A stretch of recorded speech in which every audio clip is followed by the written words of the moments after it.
and CMB Anomalies. Part of this work is in collaboration with my collaborations from Brazil, from France, from Chile, from Colombia, which I realize now that I forgot to mention. And the other part is from a collaboration called Compact with these people that some of them might be familiar. And this is a collaboration of theorists. So people joined it to, the idea was Glenn Starkman's idea and Yasha Rakrami. They started in 2021, 2022, discussing about joining forces to keep going with the search for topology. And this is basically what I'm going to, most of what I'm going to say. Because what I want to show is that past searches for topology were incomplete, that we have many reasons to push forward the search for a non-trivial topology of the universe. Right? And so this is all the universities and institutes that are participating in this collaboration. This is a picture of my university. And Compact is, as always, cosmologists love to make some funny acronyms. And this is Compact means collaboration for observations, models, predictions, and of anomalies and cosmic topology. Right? So that's a nice logo. Yes, it was nice. Yeah, a nice logo. So so just before I start, so let me just recall the basic ingredients of the Lambda CDM model. You all know this, but I think it's important to recall because I'll be mentioning these points during my talk. So we assume that GR is correct, is the correct theory of gravity above 100 megaparsec. We also assume a standard model of particles in physics plus lambda and the cosmological principle, right? So nowadays, well, since we discovered dark energy, we're trying to modify one of these 3 points in order to understand what dark energy is. And what I want to focus is in the third point, which is cosmological principle. I noticed it didn't mention inflation. Is that on purpose? No, it was not on purpose. Yes, plus inflation. You're right. Yeah. Yeah, so I want to focus on the third point, which is the cosmological principle, in which we make the assumption that we live in a universe which has is asymmetric as it can be, an expanding universe which is as asymmetric as it can be, and also is infinite. So this is an assumption that we do without knowing that we do most of the time. But we make the assumption that the universe is infinite, right? When we're doing standard Friedmann-Robertson-Walker cosmology. And of course, this is backed by observations of CMB and large-scale structure, with an important caveat, which is that all these observations are made from Earth. So we're making these observations from a privileged position, right? So we need to question this, right? Even if we could make observations in different points, we should still question these assumptions, but even more so because we cannot escape from Earth, right? So we need to question how far can we push this hypothesis. So quick overview. I will remind you what I mean by geometry and topology. I will quickly explain how we do data analysis when topology is non-trivial. Then I will mention the case of CMB and some anomalies that have been reported. And then I will focus on searches for topology and past searches, like searches done 15, 20 years ago.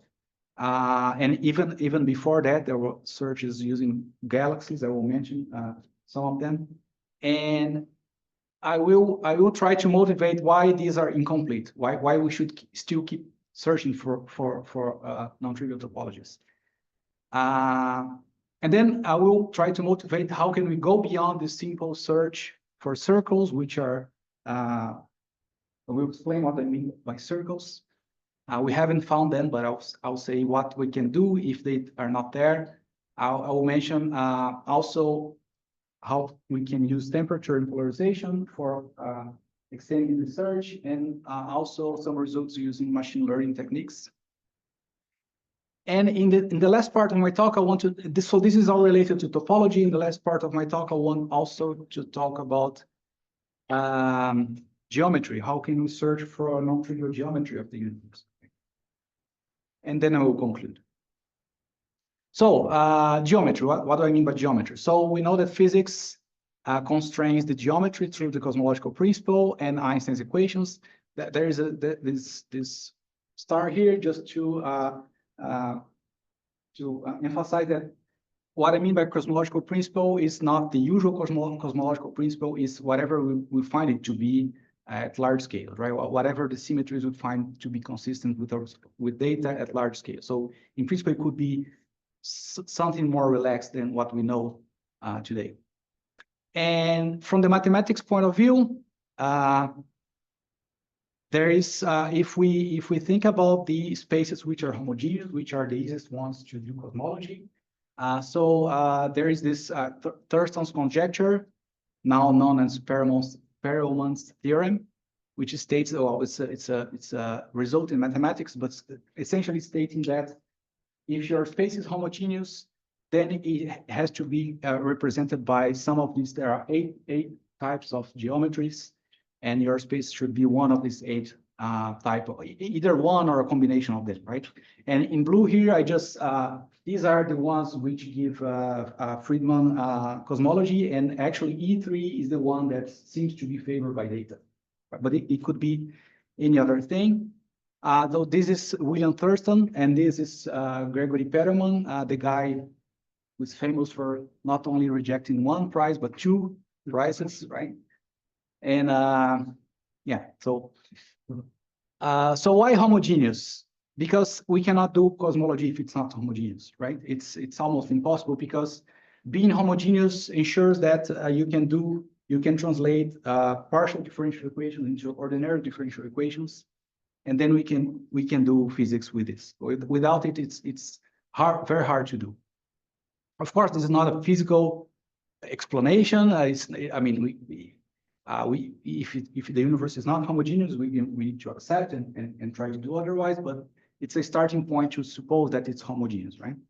And then in the two dimensions, this is the plot that you are all familiar with. That we use to teach students about cosmology 101. But this is just in two dimensions, right? So we should upgrade our pictures with a better representative plot of all three-dimensional homogeneous spaces, which are those in Thurston's conjecture. And yeah, so and there has been some recent activities actually by some groups trying to better understand these models, either from a pure theory point of view and also from an observational point of view, trying to put constraints, because they are not as symmetric as Friedman, of course, but still they have lots of symmetries because they're homogeneous, and also because of that they also have they're more flexible for you to do phenomenology. There's just a question there. Yes. They are all locally described by FRW? No, they are not. So, well, depends on what you mean by locally. Locally, every space. They only have a curvature to describe what's going on in the vicinity of. No, it's more complicated. Okay. There's more than just curvature. I'll give an example later. Yes. Assume that the metrics that obey homogeneity are not the metrics, sorry, the topologies that you can describe homogeneities are not the same way. You have the isotropy, right?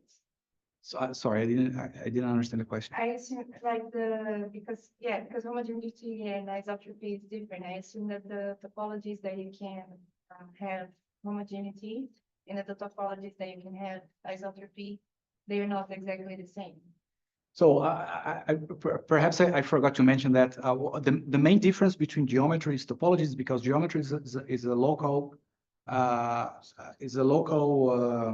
structure of your space, tells you how to measure distances and angles. And topology is a global property. It tells you, roughly speaking, tells you what are the boundary conditions that you should impose in your equations of motion. So if you have a fancy topology as the ones I'm going to show, means physics is locally always the same. So it means that you cannot tell topology apart by doing local experiments in your laboratory. So they're both homogeneous. They're both homogeneous, and some of them, that's an important question, because you can have a homogeneous and isotropic geometry and have inhomogeneous topology, but then homogeneity is at the statistical level. I will talk about this in a second. Okay. So there is, Sorry, but yes, I need to go back to my question. Because we know that in a maximally symmetric space-time, we have a certain number of Killing vectors, and right. I know that we can sort of reconstruct the structure just from single point, extend it like a sort of analytical.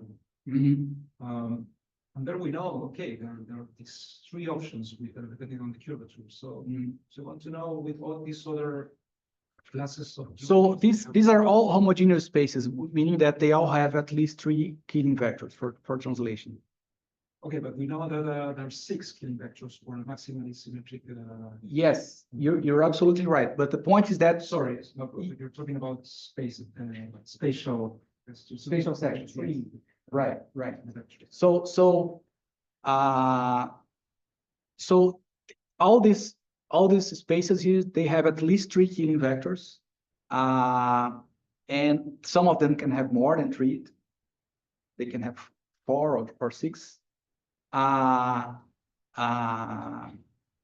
they all are homogeneous in the sense that every observer is equivalent. Now, so they are translational invariants? they are all translation invariants. Those are the 3 Killing vectors, and then some of them. Some of them have more, Okay. some of them, but they all have at least 3 Killing vectors. I get it. Yes. Those variables the same as the Bianchi classification? No, because Bianchi is a subset of this. Bianchi was just worried about from these 8, give me the translation in geometries. So it's a different question. Bianchi took this and asked, what are the possible isometries that I can have? And then he classified, and then this is what we know as Bianchi classification. But all the Bianchi models are on top of this. They are on top of this. Okay. Okay. So and now let me mention about topology. And so it's actually wrong to say that GR does not constrain topology. GR has a weak constraint on topology because GR fixes the curvature, and the curvature fixes what are the possible topologies that you can have. So it's not completely true to say that GR is insensitive. GR doesn't predict the topology. It does, in the sense that if omega k is 0, then you have flat topologies. If omega k is positive or negative, you have different types of topology. So, but it's an indirect constraint, right? And topology only affects boundary conditions. So it's just the way you change boundary conditions in our fields. This is determined by topology. So when we do standard cosmology, we do Fourier analysis, and we do the integral in an infinite space because we assume that there are no boundary conditions, right? So you can also argue that inflation can produce some topology, and actually Andre Linde argues that in a sense it's almost impossible that inflation does not predict some topology. But for understanding his argument, you need to read Andre Linde's paper, which are not easy. So sorry. What do you mean by producing a topology? He has these arguments based on string theory and probabilities that if you give weight, if you give a probability weight to topologies, then the inflation in spaces in which the topology is trivial, they have zero measure. So they are almost so So it's the same with curvature, right? You have just you have an infinite set of positive curvatures, negative curvatures, but just one point for a flat curvature. So Okay, you can make the same argument. And the classification depends crucially, as I said, on the value of omega k. Sorry. So take, for example, the 2D spaces, right? So the 2D, actually, Paramon's theorem in 2 dimensions is just that the homogeneous spaces is very easy to classify. There's just the flat space, hyperbolic space, and the sphere. These are all the possible homogeneous spaces. And you can cover these spaces with boundary conditions. So it means that you have these tiles, and you can identify the boundary, the edge of these tiles in many different ways, right? So these are the periodicity of these spaces. And you see that they depend strongly on the curvature of the space. So what about 3 dimensions? In 3 dimensions, I'm just going to talk about a topology in flat spaces. We could also talk about topology in curved spaces or in hyperbolic spaces. In hyperbolic spaces, there is still it's still an open issue in mathematics. So it's not trivial to classify topologies in hyperbolic spaces, but in flat spaces, they were classified. There are 17, if you exclude the trivial topology, there are 17 possibilities. They are given here in these drawings, and I'm also just giving a snapshot of all of the properties of these topologies. So some of them are compact, meaning that they have a finite volume. So before I forget, I might eventually call one of these cells, I call it a fundamental domain. So if the universe has a topology, it has copies of these fundamental domains. So we say it's compact when we have 3 compact dimensions. It could also have 2 compact dimensions, like, for example, these spaces here. They are compact in X and Y, but not in Z, and so on. And you see that some of them are not homogeneous because, for example, in this space here, there's a flip as you go in this direction here. As you walk along this direction, there's a pi or a pi over 2 rotation. So this breaks parity. So this breaks statistical homogeneity of perturbations, even though it does not break translation invariance at the geometry level. So Thiago, if you have inflation, if you're one of those cells, wouldn't inflation take this? Yeah, but we treat them as comoving coordinates, right? So the honest question is the honest answer is I don't know. I absolutely don't know, and I don't think anybody does, because when we look to the data and search for topology, we're doing like a agnostic search, right? But if you want to, that's a genuine question to ask. Suppose I implement inflation in a space that have these conditions, what's going to happen? And I don't think this is well known, right? So, and I will be eventually talking about E18. E18 is a fancy name for the infinite universe, what we do in Friedman, Robertson, Walker every time. So this is what I'm going to call as E18. So how do we do data analysis when there's topology? So suppose you have a data on a sphere. It could be CMB, it could be any other thing, as long as it's a data set on a sphere. So so I have an observable which I call X. X could be temperature, E mode or B mode. And then how do we do? Well, usually you define this field on the sphere, then you do expanding spherical harmonics. And your expansion involves some, so you have the primordial field, the curvature perturbation, you have some transfer function, and a set of modes, which just is telling you that, it's telling you 2 things. It's telling you that you live in a homogeneous and isotropic space, so that's why you have this plane wave here, and also that you're projecting your data on a sphere, so that's why you have this spherical harmonic here, right? So pay attention to this X0 because it's our position in the fundamentals domain, right? Because we are completely free to be anywhere inside that fundamental domain. We don't have to be in the center. The center will be x naught equals 0. And then you do standard 2-point correlation function, and you can build your CL, which is the estimator of the spectrum, and so on. So what about the other topologies? Well, so now if you're in a sum topology, the first difference is that you cannot do an integral. You have to do a sum. So this is a sum over a three-dimensional vector, right? And note that now the transfer, well, both there are several differences. First, the primordial curvature perturbation is now a function of a vector. It was a function of a vector before, but now it's not of any vectors, just the vectors having the index n, which are allowed by the topology.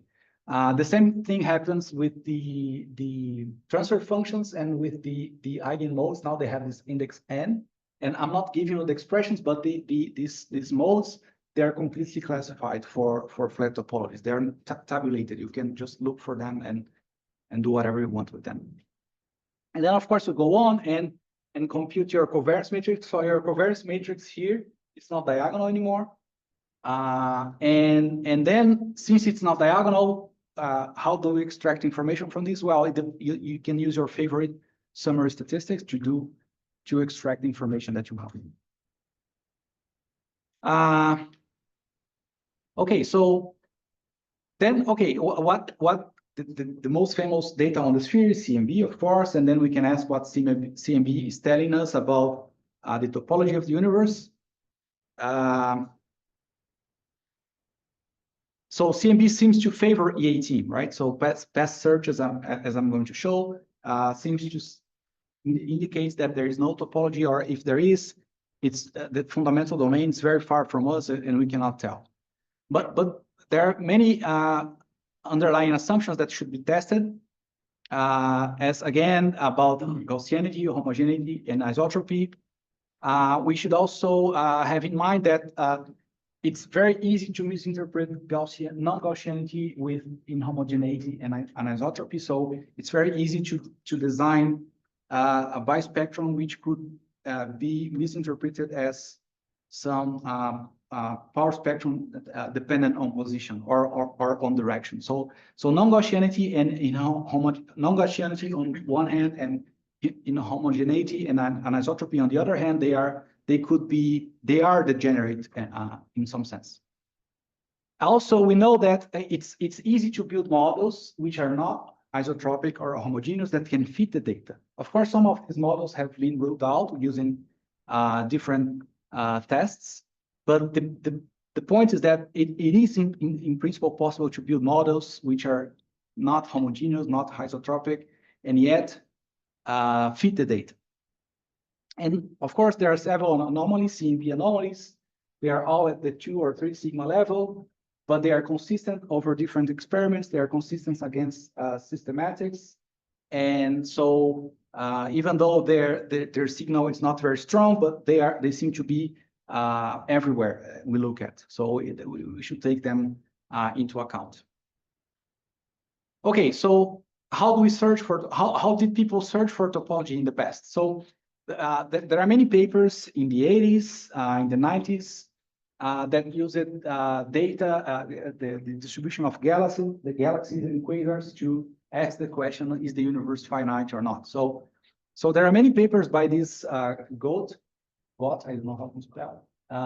He was just using, he and his co-workers were using just the fact that if you have periodic conditions, the very fact that you have a galaxy of a given size, this puts a bound on how large can this cell, the fundamental domain, be. So this was one of the first works on topology. There's a very interesting paper by Fagundes and Wachowski in the 80s, and they were asking, because there are many quasars which are easy to detect, so you can ask, if you make the assumption that our Milky Way galaxy was a quasar in the past, and then you can look at other quasars and see if we can find similar features of these quasars with our own galaxy, and this could be used to put constraints on the side of topology.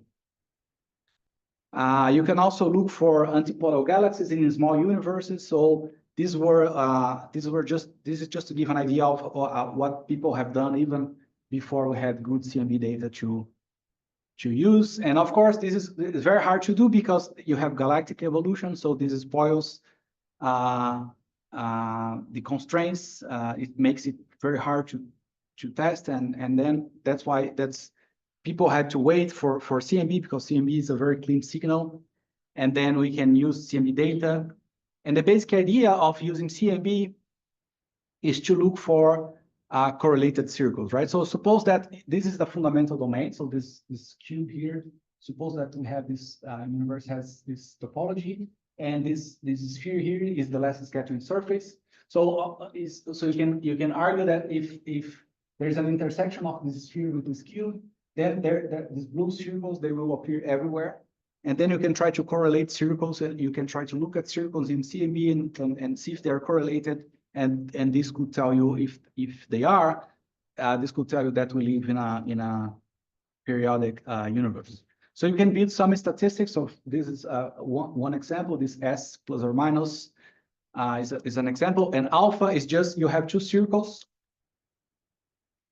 So they're superposed, and you can rotate one relative to the other, and then alpha is just this angle here, and you can see if there's a correlation, then you would see a spike in your statistics. So for example, as we see here, so this is this was done for simulations. You can create simulations with topology, and then you can apply this statistic, and then you can see that it works. It gives. These peaks here are telling you that you have correlated pairs of circles. Okay, so very good. So let's apply this to Planck data and WMAP data. And people did, and this is the result from Planck 2013, and no circles were found, right? So clearly there is no evidence for any correlated circles in the sky. So this is telling us that if there is well, the usual interpretation is that if there is a topology, this box is larger than the less scattering surface. And this is the standard law today. So most of the people will tell you that, well, we didn't find topology because if it exists, it's beyond the less scattering surface, right? And so the Planck team did not only that, so because it's very easy and inexpensive to do this search, right? So Planck did more than just that. They did a likelihood analysis for some models and with some parameters. So I forget to mention that for each topology, you have many free parameters, right? So because take the E1, for example, which is just a cube, right? So you have 8 parameters because you have 3 different sizes like LX, LI, and LZ. Then you have X0, which is a vector which gives your position inside the box. So 3 plus 3 is 6. Then there are 2 angles giving you the tilt of this cube, because it could be skewed, right? But yeah, you didn't say it was translational invariant. Why Yes. does X0 enter? Why does the position enter if it's translational invariant? No, this is the position of the observer. The observer could be anywhere inside. It shouldn't matter, right, for the observations. For E1, it doesn't. You're absolutely right. But for the ones that there's a flip, it does matter. You know, you're absolutely right. Not all of them are inhomogeneous. This is not inhomogeneous. But it does matter in the sense that if you want to look for circles, it does matter because it could be closer to one edge and to the other, so signal could be stronger on one side but not in the other. So all these analyses, they make the assumption that these 3 guys are equal. X0 is 0 and alpha and beta are 0. So you see, Sorry, X0 is the position of the observer inside the box, yes. Where is in which coordinate system? In Cartesian coordinates. No, but where is the origin? Oh, you can define it anywhere. You can define it to be here, for example. Actually, in this, I was not giving you the details, but when you write the basis when you give an explicit expression for the basis, you made this assumption at some point, which is usually, I don't know, some corner of this fundamental cell. And this is a universe, right? This is a finite universe, yes. And periodic, no. Periodic, yes. So you have repeated cells everywhere. And okay, so this is Planck 2016. So this is for a cubic 3 torus. So this is the log of the likelihood using the data. So you have a fiducial model here. So you see that the points are all consistent with the fiducial model. As a function of, sorry, I forgot to mention, as a function of the size of the box, right? So as a function of L, because they have a box with equal sizes. So these three parameters are the same. So these are for a cubic 3 torus. This is for a slab, which is just a space which is compact in 2 dimensions, but not in the third. And this is for a T2, which is some fancy slab and so on. And the conclusion today is that the distance to our nearest clone is at least as 0.985 of the distance to the last scattering surface. So the main conclusion is, if there is a topology, the fundamental cell is at least 0.9 of the radius of the last scattering surface. If it's bigger, if it's smaller than that, we would have detected, right? So this didn't change with Plan 2018? No, it didn't. But as I'm going to argue, this is wrong. Okay. Can you remind me which are the observables, which are, I guess, studied some of the statistics, but what are the observables? What are This is for temperature. This is for CMB temperature, using CMB temperature data. I don't know if I understand. the 2 point, the angular? Circles. No, this is just no. So this is just a likelihood analysis, right? You have a data, you have a model. Your model have some parameters. Your standard MCMC. Yes, the observable are the circles. Yeah, it's the circles, right? They're looking for circles. No. In the likelihood analysis, you have a model with many free parameters, and you like What is the observable then? So you asked. What is the What observable? are you checking? What are you using to check if there is a no-trivial topology? the data. I don't know the ALMs, the temperature maps. I don't know. All the map, like, All of them? This is for temperature. You can do the same for polarization. the map, no, you don't use a summary statistic of the map, you work with the map. No, for this, no, because again, this is just likelihood analysis. Yeah, well, but the likelihood can be defined with any, so. That's for CLs? For the ALM, sorry, for the ALM. For ALM? Yes, sorry. All the, again. Yes. All the map. Yes. So if we order to perform these unit CNC, I assume that they use as an input primordial power spectrum. Probably power law. Yes, the usual. The usual So prospect.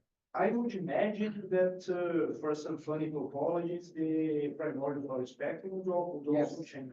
Yes, that's what I was talking to Rogelio. We don't know. So we don't know. I mean, that's a genuine question. We don't know. Okay, but like they use some power spectrum. So if But we don't know, you could argue that you could argue that forget about inflation. We have a Harrison-Zell-Dodge. We have a scale invariant spectrum, power law spectrum, and let's look at the data and see what it tells us. But of course, this could be wrong. I fully agree. It's just that we don't know what's the power spectrum if you do inflation in a space that has topology. It's a very complicated task, so we don't know. so it's funny topology, let's assume Harrison's Yes. So then the question, so as I said, I'm going to argue that this conclusion is wrong. And more than that, I want to convert, we want to convert the fact that we haven't detected circles into limits on how large the topology can be. So, okay, we haven't detected circles. So what does this tell us? How large can the topology be, given that I haven't detected anything, right? So it's only in the trivial case of E1 that this argument holds, that the topology should be at order of the radius of the last scattering surface. For all the other topologies, this argument, it doesn't hold, right? So in fact, the smallest loop that you can have could be less than the last scattering surface by a factor of 2 or 6, depending on the model, and you still wouldn't see a circle. So let me just as an example, consider this five models here, right? And again, there are many parameters. So we have just chosen one set of parameters to make the point. So we have in all these models, we have made two directions the same. We call them LA, and a third direction is different. So they like a parallelepiped. So they're not cubic anymore. And so the point is this: every point to the left or below these lines are points for which 95% of the observers would see a circle. So take E1, for example. Okay, so this is E1. So every point to the left and below this gray curve means that if we live in a topology having these parameters, 95% of the observers would see a circle, right? So the ones that, the topologies that give no circle are the ones living on top of this region. So the point is that by just changing the topology, we weaken these parameters. So you see that, for example, for E2, the region in this parameter space is smaller, and even more if you consider E4 and E5. So it's perfectly possible, for example, to live in a topology, let's say, just for the sake of the argument, for E2, for example, you could live here, right? So one of the dimensions is beyond the horizon, is 1.5 the size of the horizon, but another one is 0.9, let's say, and you would still see no circle. So it's not true that if we don't see circles, this means that the topology is beyond the horizon. That's not true. That's only true for the simplest topology that you can think of. Another way of seeing this is, for example, in E3, which is a cubic topology in which you flip one side, you rotate two faces and identify them. And so again, so this is E3. You rotate by pi/2 these two faces here, and imagine that these two dimensions, they have the same length. This box has the same length along these two directions, but and a different one in the z direction. Let's say in the direction that there is a field. Okay, and then this plot is telling you that what is the fraction of the observers that would see a circle. Okay, and the white region here are positions in the parameter space for which you would see no circle at all. So even for the extreme cases in which the LB direction is 40% of the horizon size, this white area here corresponds to 20% of this plot. So 20% of the observers would see no circle. But 100% of the observers of that plot will see circles. Yeah, someone would see circles, yes. No, Yes, of course, yes. No, but but the point is that it's possible that you don't see circles if you're placed in a generic position inside a fundamental domain, right? I'm sorry, Chuck, but is it somehow related to the X naught? Yes. So I'm not showing you here, but it is, yes. So we would say that You could be placed in such places that it's just you don't see circles there, even though you're living in a universe with a finite topology. that in our case, our X zero is just like a random scatter that we fall into that wide region and then that. Yes. What is the other? Sorry, the colors, these are, for example, so this gray is the LB is 98% of the radius of the horizon. So, and then 90, 80, 60, 50, 45, and 40% of the. Where are they such beautiful like patterns? Oh, this is because this follows from, it's a simple geometry computation that you have a parallelepiped inside a sphere, and then you want to see the regions that overlap, and and you do a But computation. yeah, It's not that's complicated. correct. As you move the color, the surface is just getting bigger, right? It's just like. Yeah, but they include the Yeah, others. Yeah, So you include the others. so this Otherwise, you're gonna just cover everything. eventually they will cover everything. Yes, yes. So if you keep going down, eventually everyone would see a circle, which makes sense, right? Sorry, I was a bit lost, sir. You're saying like you're going to see a circle, this is simply because we have the projection of the sphere. Because we're projecting the data on the sphere, if we live in a box which is small enough, you would eventually see a circle. So But the main point here is what is small enough. Eventually, someone will see a circle if the box is very small. But how small is small? So before that, the standard law was 1, right? 0.98. So if it's bigger than 0.98, the size of the horizon, you will see no circle. But that's not true. It could be 0.5 and you would still see no circle, depending on the topology and your position inside the fundamental domain. There's a question by Raul. Yes. No, go ahead. Hi, everybody. Hi, Thiago. So it's you would still see repetitions, but they wouldn't be circles, or at least not in the projected CMB. But is it true that there is absolutely no pattern in the CMB that corresponds? No, it's not true. That's my next slide. Yeah, you're absolutely all right. right. Thanks. Yes, my next slide. So okay, so if there's no circle, what can I do? You can look for correlations, right? So you can build a correlation matrix for let's say the temperature ALMs, and this is 2 plots for E2 again, in which the third direction is 9% of the size of the horizon, and here is 1.1 times the size of the horizon, right? So sorry, it's not the size of the horizon, it's the size of the circle. So L circle is the size of is the smallest size of the box in which you would detect a circle, right? And then you see that this covariance matrix is completely is full of course, this is full sky. There is no mass, there is no complications of real life. But the point is that you have information everywhere in this correlation matrix that you can use to constrain topology, even without using circles. The thing about circles is that it's a very cheap search. It's very easy to test, right? But they are not comprehensive, of course. What else can we do?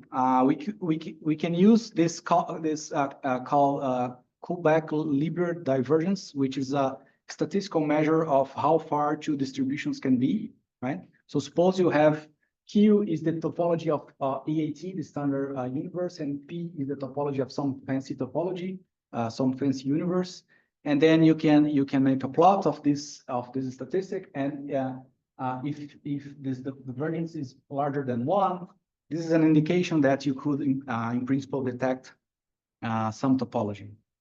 And so here we show 2 examples. For example, for E1, and you see that for E1, slightly above the horizon, the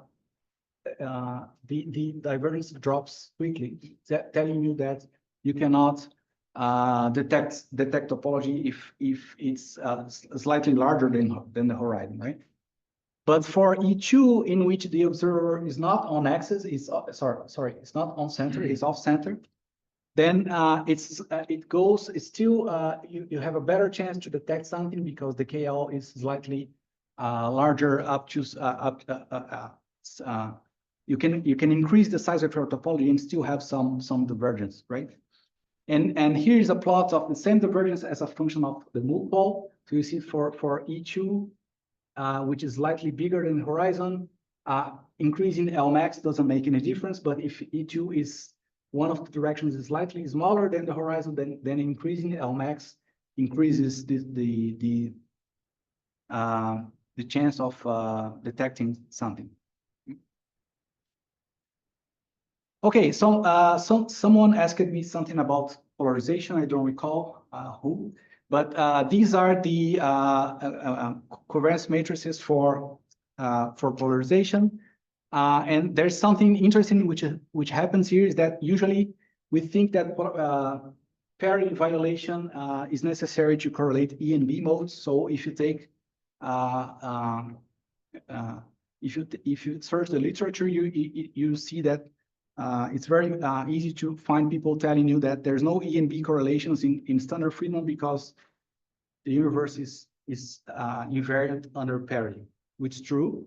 But in order to correlate, but the opposite is not always true. So to correlate E and B, you don't need to break parity. It's enough that you break rotation invariance, right? So for example, this for a cubic Q1, you see that there are EB correlations. And for E3, there are also EB correlations, even though there are no parity is not being violated at the geometry level. And again, so you see that this is for an observer which lives in the middle of the fundamental domain. If you place the observer somewhere else, then you see that many correlations which were zero are now non-zero, right? And then we're showing here again a plot of the KL divergence as a function of size. And we still have some prospects of detecting some topologies if we live in this region here. Okay, so we have also used some machine learning techniques because doing. Yes. We observe where fringes. Could we be confusing it with some? Yes, it could. Yes, we could. Yeah, the signal would be they're degenerate. We need to clean this. Yeah. So it's very expensive to do Bayesian analysis because there are many free parameters. There are many different topologies, and only if you only consider flat spaces, this is already very expensive to do a comprehensive machine learning analysis. There are many free parameters, not to mention cosmological parameters, right? Only topology, in this case, as I mentioned, there are 8.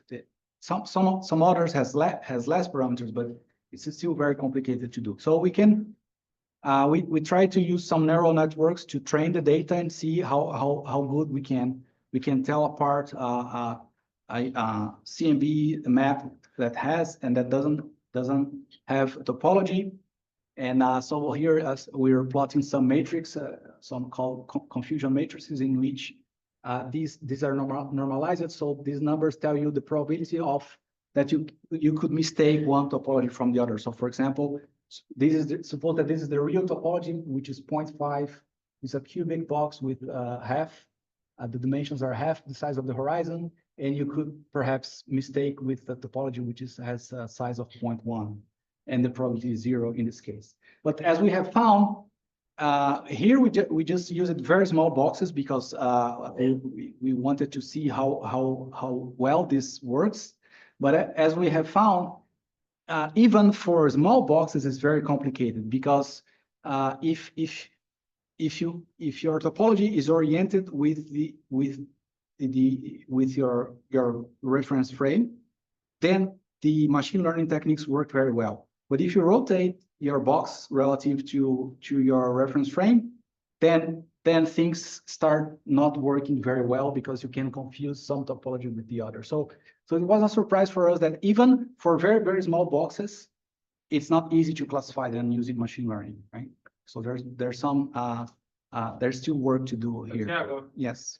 In principle, you just want to know if the topology is non-trivial, right? As long as you don't confuse the trivial topology and non-trivial topology, you're happy, right? But I'm not sure because, for example, here, see, this is the trivial topology. Right. So exactly. Even this one you cannot reconstruct. You have 85% of reconstruction. Yeah. So as long as the trivial one is not correlated with the others, you're happy, right?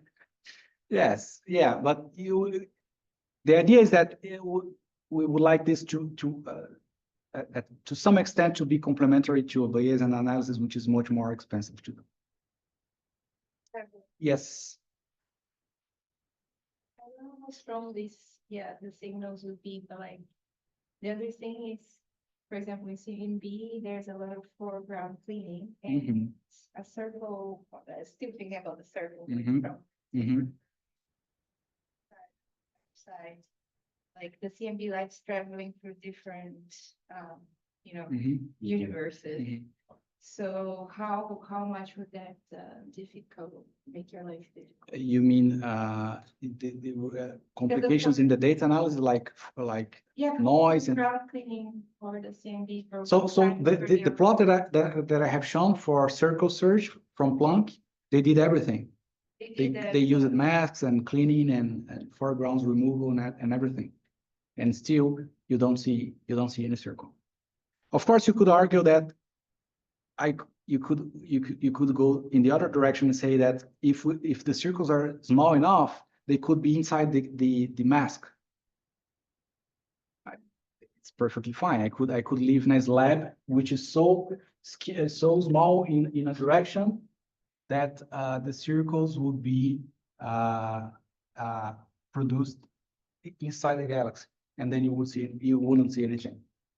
But that's life. I mean, we cannot not remove them. Yeah, no, I'm thinking like maybe if you are not in the center of the box, but if you're slightly offset, if you're offset of the box, then like the amount of. No, because I'm guessing you're thinking that could it be closer to the last scattering surface on the one side and not the other? This is not possible because last scattering surface by definition Okay. is by definition it's always going to be a sphere no matter where you are, right? Because it's you're receiving light from all directions. But the amount, like the distance, yeah, so it's gonna be the same, yeah, okay. Okay, so how long do I have? I don't want to extrapolate my time. 10 minutes. Okay, so let me just quickly go. So let me quickly talk about geometry. I guess I have already motivated that we have reasons to search for geometries which are not isotropic. So Bianchi spacetimes, and there are many motivations. For example, CMB constraints are very strong, but they are constraints at z equal 1,000. You can argue that at small redshifts the constraints are weaker. And indeed they are. You can also argue that this isotropy of the CMB does not imply isotropic geometry, which is also true. Observations are made from a privileged point of view. I already mentioned that. But what I want to mention here is that the last point, that the Yankee models, they are not fancy cosmological models. They are just manifestations of Friedmann-Robertson-Walker perturbations, right? So a quick review of Bianchi models. There are 9 models in general. Only 5 of them have the isotropic limit. And you have, in general, you have 2 curvature scales. You have 2 physical scales. You have the curvature scale, and you also have some spiraling scale, which is related to the fact that as you walk in a direction, there's a flip, right? So these are, for example, simple CMB maps of temperature in a universe with one of these five model types. Okay, so let me see. There are 5 here. There's 1, 2, 3. There are only 3 models here, but there are 5 of them. Okay, and you see that there are all these Woodstock patterns that you can play with, and you can use this to put constraints. So quick. Let me quickly mention that if you do, for example, you take the simplest model, which is Bianchi 1, and you do inflation with it, you can do it. Then there are generic signatures that you find that the primordial power spectrum can oscillate. You can have correlations between scalars and tensors. Tensor gravitational waves with different polarization, they can have different dynamics. The power spectrum, of course, is going to be anisotropic, and the fact that this power spectrum oscillates at small k, this implies that CMB strongly constrains these geometries in the early universe, right? But of course, you could also so I included this slide because we were talking about P of k this morning, and this is a plot. So this is P of k in general. And this here, I'm showing the ratio of these 2 quantities here, right? So you see that they in general, they depend on 2 angles. They can vary a lot. And this plot is just for these coefficients here that modulates the power spectrum. So this imposes strong constraints from CMB. So CMB tells us that the shear and the amount of anisotropic expansion over the isotropic expansion cannot be larger than 10⁻⁶ from using CMB data. But there's, we can also ask what about large scale structure data? And for example, you can do standard perturbation theory in a universe which has a Bianchi one metric, and you can work to linear order. You show that the density contrast has the same equation, except that it's modulated by some shear. And you can write this solution, and you find that in general, the power spectrum has a quadrupole, and this quadrupole, it's going to be degenerate with. So in the oscillations that you show, that's for the primordial spectrum, right? Yes. Is there any reason why those oscillations? Well, because you have modes, so essentially these modes, they obey a harmonic oscillation equation in an expanding universe, but they are coupled. So you have a kind of seesaw mechanism. So as this mode grows, it's correlated with the other mode, the other has to decrease, and so on. So you have these types of oscillations. But as you go to small case, like locally, this oscillation go to 0, which is as expected. So if you do this analysis, then you find that the density contrast has a quadrupole, and this quadrupole is degenerate with for example, redshift space distortions quadrupole, right? So if you want to use data to put constraints on the shear, you need to disentangle these two quadrupoles. And what I want to show here, which I think is interesting, is that this quadrupole, if you plot this quadrupole as a function of the scale factor, you see that it peaks, it has a peak. So the main lesson here is that if you want to use large scale structure data to search for an isotropies, there's some optimal windows of redshift in which you can do that, because otherwise the signal is completely disappears. Does that depend on initial conditions? No, it doesn't. So what initial conditions are you using? Sorry. I'm using the condition that. Did I forget something here? Sorry, it's here. So you see that when you solve Einstein's equations are going to tell you how these guys evolve, and this is the general solution. So you have a primordial solution and a late time solution. So I'm ignoring the primordial solution because it diverges in the past, because it goes as 1/a³. So in the past, it will spoil everything. So you can say that, for example, V-band nucleosynthesis or CMB tells you that this is very small. There is one over A in the other. Term. Yeah, but then there's a source, so that you can compensate with a source, right? Oh, sorry. Okay, I'm almost there. Yeah. Am I doing this? No. Okay. Yeah. So there is this peaks. A larger than 1 is the future. Yeah, it's the future. Yeah. And we can also use, for example, weak lensing measurements to put constraints on the shear. And what is funny is we have found that because shear is a symmetric trace-free tensor, it has 5 components, right? And there are exactly 5 correlators in weak lensing that you can measure. 5 independent correlations. You can measure VE, V kappa, EE, kappa kappa, and E kappa. Precisely 5 of them. So if in principle you measure these 5 independent correlators using, for example, Euclid data, you can put constraints on the shear at the percent level, and not only at the amplitude of the shear, but also at the direction of the shear, because we don't know if the universe is expanding anisotropically. We don't know which are these directions. But with these 5 correlators, I can reconstruct these directions. Right? So this is just the power spectrum of EE and BB, and this P is just this function that appears everywhere. They differ by geometrical factors, and they have a common dependency, and this dependency is what you see here. Okay, so my last message, which is the following. If you have perturbations in a universe, like so if you do standard perturbation theory in Friedman universe, right? And we know that when we do perturbation theory, you start with a metric that has some symmetries, and when you put perturbations, you are breaking all the symmetries, right? But of course, in some limit, you should recover the symmetries. And then we asked what is the limit in standard perturbation theory that would recover Bianchi, right? And this is a homogeneous limit, a limit in which perturbations do not depend on K. And what I want to show here is that, so this is an equation for a Bianchi universe in a general Bianchi spacetime. So this S is just a constant tensor.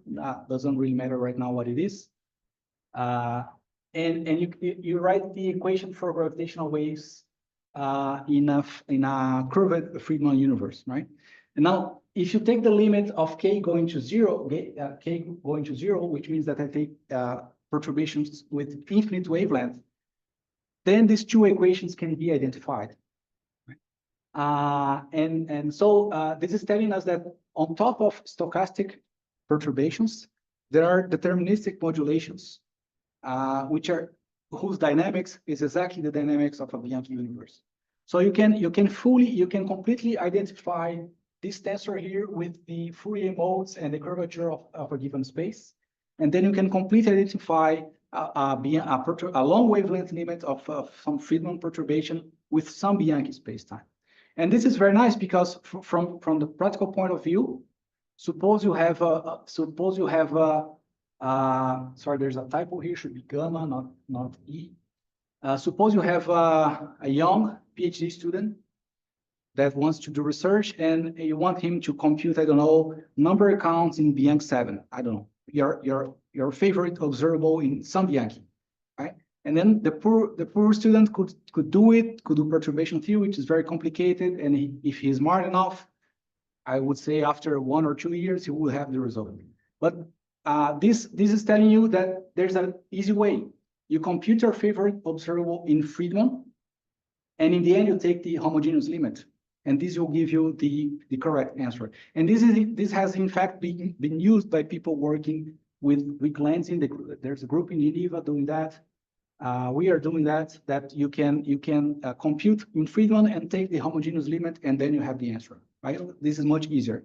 And it also allows you to include these modulations in class, because you just need to take you can do a line of sight approach, and you just change the kernel of your line of sight to be homogeneous in the sense that to be something that does not depend on K. So it's not I mentioned that K going to zero make these two equations identical, but that's not true. That's only true for Bianchi 1, which is flat. But for the other Bianchis, the identification is not so simple. And it predicts supercurvature perturbations. So supercurvature perturbations are perturbations whose wavelength is larger than the curvature radius, right? And this I don't want to get into the details, but these perturbations, these modes, they have not been used in CMB for putting constraints in omega k. So the constraints in omega k used by Planck, they do not include supercurvature modes. So it's possible that if you do include, because these are eigenfunctions of your Laplacian that are there, and you're just not using them, it could be that by using these modes, the constraints on omega k become weaker than they actually are, than they are today. Right? Okay, so what I wanted to show is that cosmic topology remains detectable. Past searches were incomplete because they neglected, they just probed a tiny fraction of the parameter space. The lack of circles is less restrictive than we thought. You can still have topologies, small topologies in which there is no circle. And also, if I didn't talk much about CMB anomalies, but if the anomalies are caused by topology, then for sure topology is detectable. Of course, it's a big if, but it's important to test. So we are also working on 3D data to there is the belief that with 3D data we have more modes, and then the constraints will be stronger. We're still working on that because computations are very challenging. I also wanted to mention that Bianchi spacetimes, they're not fancy models. They're just there. They're just on top of Friedmann perturbation. So you're doing perturbation theory in a Friedmann-Hoverson-Walker spacetime. You were doing some kind of Bianchi modeling. And also that supercurvature modes are poorly constrained, right? Before I conclude, I would like to mention that we had two famous researchers doing topology in Brazil. Unfortunately, they are not here anymore. So Professor Hélio Fagundes was actually, Rogério can tell us, he was working in this building here. He died in 2019, and he's the one in that paper that I mentioned about detecting quasars, using quasars to detect topologies. It's a very well-known paper. And Professor Marcelo Rebouças died just like 4 months ago, 6 months ago. He's also has well-known papers on topology, including most of them in spherical topologies, right? So I just mentioned here the flat topologies, but we can also talk about spherical topologies, and Professor Rebouças was well known for his research on this topic. Unfortunately, they are not here anymore, so I like to think that they would be happy to see this news on circles and these new perspectives. And that's it. Thank you. And one last, Rogério asked me that I should show this plot. When was this picture taken? I don't know. It was a long time ago. It was taking this Here. Yeah. Okay. So that's it. Thank you.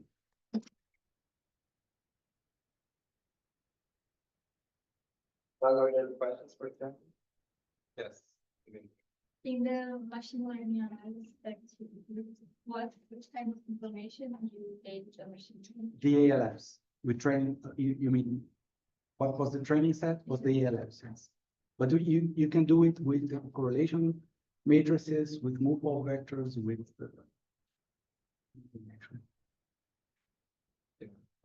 There's one question here, didn't you?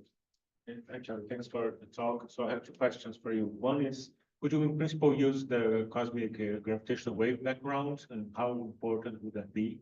And how would that improve your range? I have mentioned here, I have shown correlations between, so this is EB and BB, right?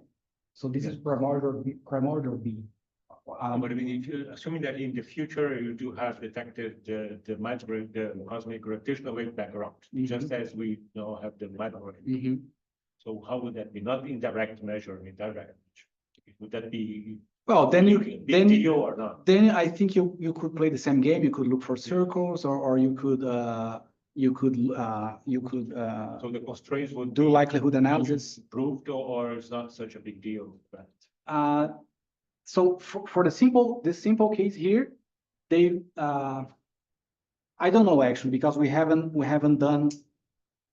Then I don't have the answer, because then we would need to do a circle search and convert this into a circle search using gravitational waves, and do the same, play the same game to see what are the constraints on the parameters. And the second question is, when you mentioned non-trivial boundary conditions. So the first thing that comes to my mind is Casimir energy. And so I wonder if that has something to do with that, and maybe it has something to do with the claim that is taken. There are many papers on Vixra that you can find out on this. But I'm not sure. Sorry, but it's true. I don't know. All the papers that I see are completely crazy on this. Turns out the answer is no. Yes, I would say no. So what does this signal, or what does this circle look like? Is it like the CMB map, and you just add a number to a pixel of circles? Or it's like, yeah. You take a map, and then you can look for circles that are separated for some fixed radius. But does it mean like the pixel values of those circles? Yes, the pixel values. Like the one number added to a circle? Oh, you can pixelate your map. Yeah. And then you can draw a circle. Of course, it's not going to be a perfect circle, Yeah. but then you given this circle and then you look for some other circle. Yeah, And but someone that will- circle will have a value that's different from its neighbors. Yes, and That's then what you it can looks like. and then you can see if the temperature correlates within these two circles. So it's like BAO then. Oh, yeah, why is it a circle and not a disk? Or like, Because it's the intersection between the CMB sphere and the box. Yeah. And then, it's yes, not, okay. yeah, it's a service. It's a shell, it's not the full circle. No, it's just a Particular circle. shells in the box, so. Okay. it's- There's some, okay. Okay, my second question is like, just connecting to yesterday or day before's discussion, like, is this actually a Gaussian likelihood? Should we? I would say so because all these perturbations are linear, right? They're very small. So I'm not the best person to answer your question. But I would say it is, it's a Gaussian. It's well approximated by Gaussian. It seems like a perfect example to do SBI. Yes. To do SBI, I don't know. Yeah. Okay, we can discuss more. I think Raul has a question. Yeah, Miguel and how. Okay. So, Thiago, first a comment. I think most of your talk was a big circular argument. Now the question is, can you explain better the non-circular argument part? And you're saying that you can do perturbations in Bianchi by just doing perturbations in Friedman's walk and then doing some magic, because you know, in the end, what I'm trying to say is that it's just decoupling the background from the perturbations. Because if you have Bianchi, of course, you have some background, which is Bianchi, you know. No, another words of saying is that if you take a Bianchi, it can always be seen as some fluctuations on top of some Friedman, right?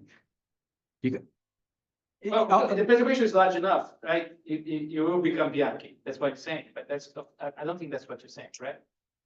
So, So let me repeat, and then you tell me what you don't understand. Take linearly perturbed equations in Friedman, all of them. Well, my claim is that there is a limit in which the wavelength is huge, is infinite.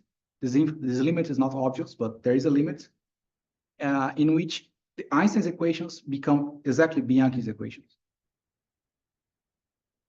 okay, but I mean, So if you want to do perturbation small scales, no, then yes, it that's doesn't work. really what we want, right? We want to see how structure is forming. Yeah, you could also answer this question, but what I'm saying is that So if you look at large enough scales, the small scale perturbation doing this kind of tricks. no, Okay. just large Then wavelength. that's fine. Raul, go ahead. Hi.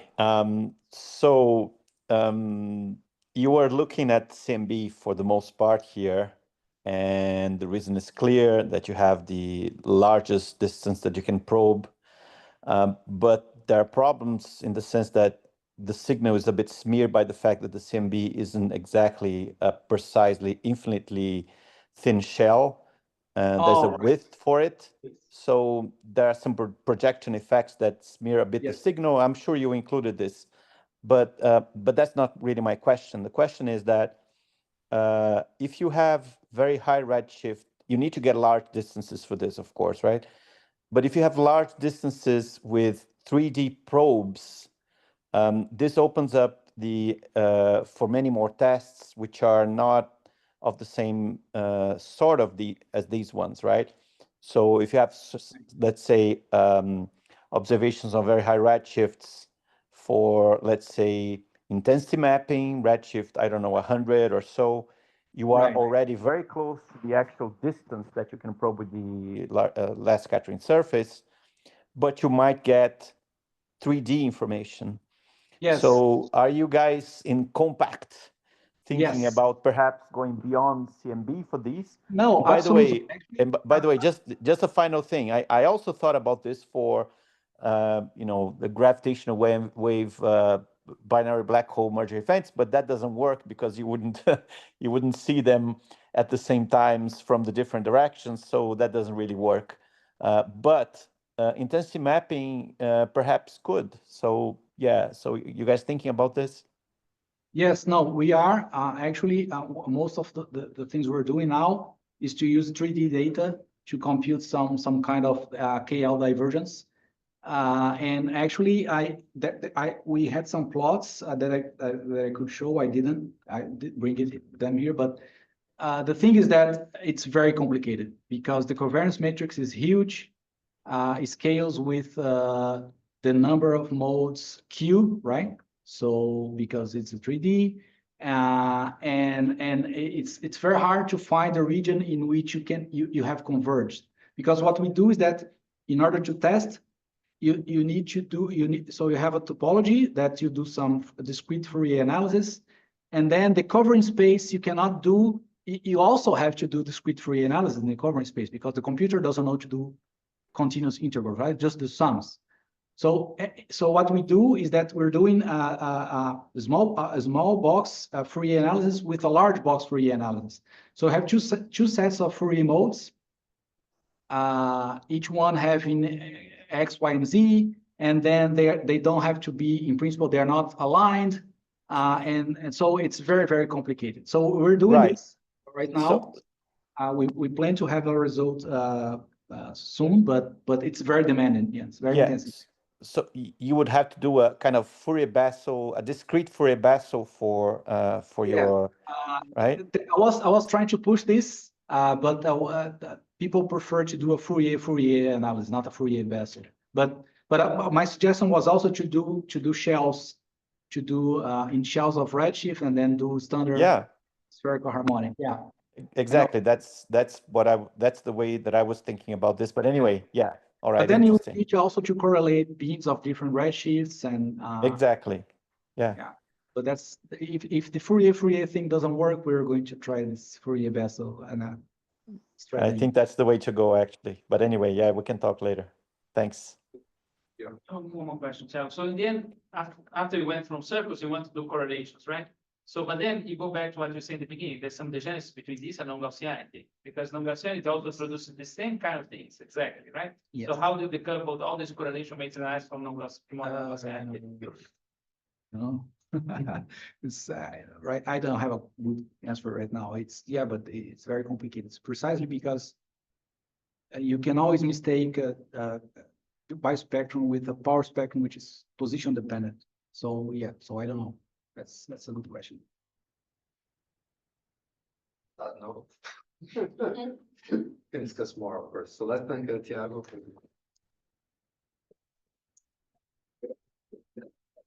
The idea is to go straight to spectrum, then